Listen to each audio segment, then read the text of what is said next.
आपल्या शरीरातलं श्वसन संस्थेचं कार्य नेमकं काय आणि त्याचं आरोग्य नीट राखणं इतकं महत्वाचं का असतं? बरोबर.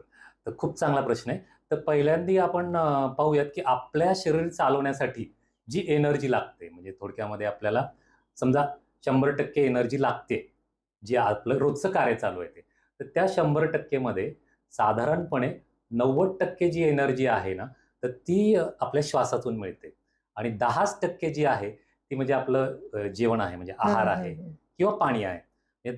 पाणी आणि आहाराला फक्त 10% बरं. व्हॅल्युएशन आहे आणि बाकी 90% पूर्ण श्वासावरती आहे. ओके. मग 90% आपण जास्त लक्ष द्यायला पाहिजे. हां.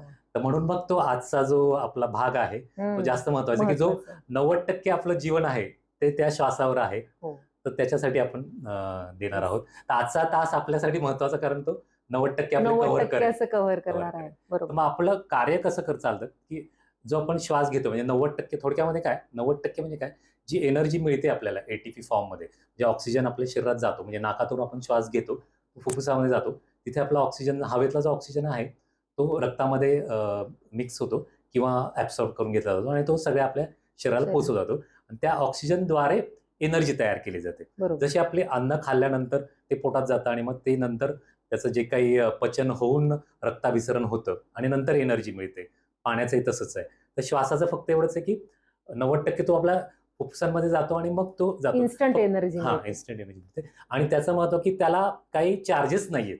म्हणजे पाण्याला आपल्याला चार्जेस द्यावे लागतात किंवा म्हणजे आपण पाणीपट्टी भरतो किंवा बाहेर हो. गेलं तर एक बाटली घेतो हो, पाण्याची हो. विकत किंवा जेवण आहे. जेवणासाठी तर सुद्धा. त्याच्यासाठी आपल्याला सगळ्याला खर्च करावा लागतो. आणि ह्याला काहीच खर्च करावा नाही. त्याच्यामुळे कदाचित ते दुर्लक्ष असावं असं मला वाटतं किंवा त्याची माहिती आपण तेवढं त्याला महत्व देत नाही. महत्व देत नाही. म्हणजे जाणीवपूर्वक जसं जे अगदी आरोग्यासाठी जागरूक आहेत ना, ते लोक सुद्धा जाणीवपूर्वक त्यांचा आहार कसा आहे, विहार कसा आहे, झोप कशी आहे, या सगळ्याकडे लक्ष देतात. बरेचदा पेशंटचं असं असतं, की आम्ही अमुक-तमुक गोष्टी खातो, सुकामेवा खातो, एवढं हेल्दी फूड खातो, सेंद्रिय अन्न खातो, पण तरीही श्वास कसा घेतो याकडे मात्र लक्ष नसतं आणि सरांनी जसं सांगितलं, की 90% आरोग्य तर त्याच्यावरच अवलंबून आहे आणि म्हणूनच आजचा विषय खूप महत्वाचा आहे.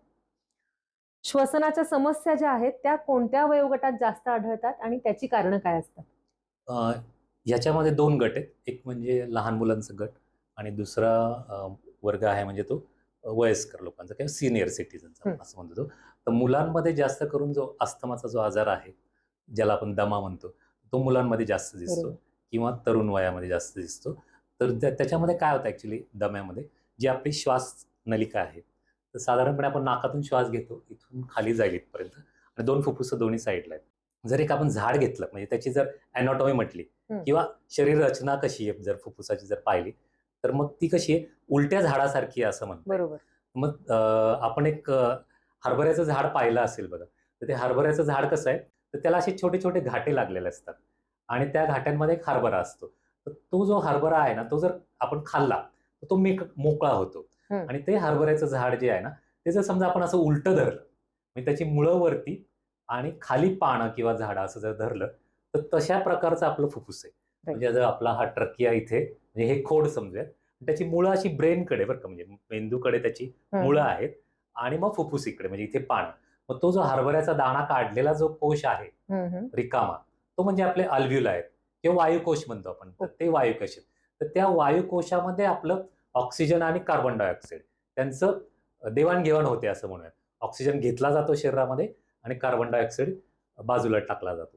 तर ह्याची ही जी आपली थोडक्यात अॅनाटॉमी म्हणूयात आपण, तर ती आपण, ह्याचं पण उदाहरण आहे ना, भगवद्गीतेमध्ये कृष्ण अर्जुनाला सांगतो.